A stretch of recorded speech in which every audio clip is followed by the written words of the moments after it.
Cooking in the fire with Allie. You want to see? What's going on in it?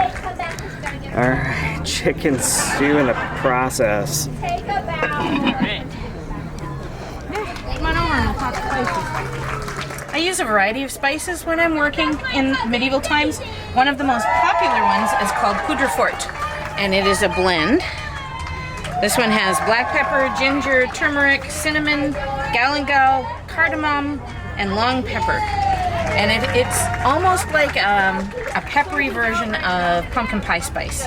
And it was used in all levels of medieval cooking, except possibly the very poorest of people. It was pretty much used all over the place.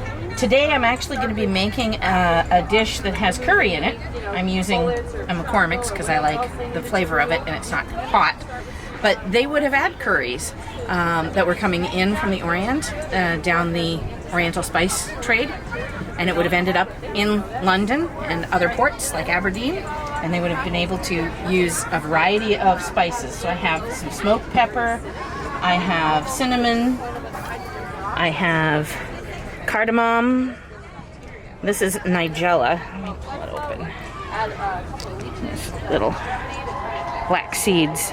They're almost like caraways, and they have a slightly nutty flavor. Slightly nutty. Okay. It's quite nice. Nutty flavors were popular at the time? I think so, yeah. A lot of the spices they used did have that.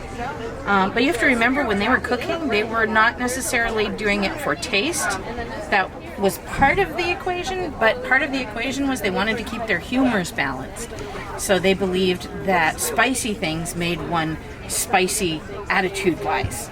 So if you ate a lot of things that were hot and spicy, or a lot of red meat, that would make you choleric and angry all the time. So if you were infected with an angry attitude, then you should switch to things like porridge and things that didn't have a lot of spice, bland foods.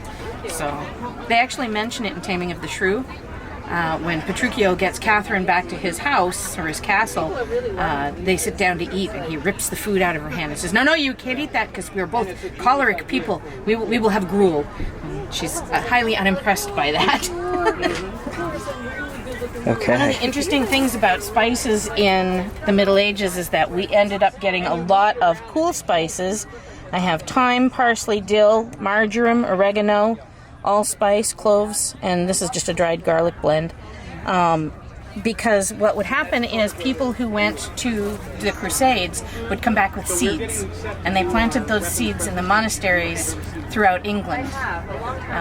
And then they would have these lovely gardens. And so that some of the spices that we would consider kind of exotic became everyday spices for them, and then came across to America later on and for us to enjoy here.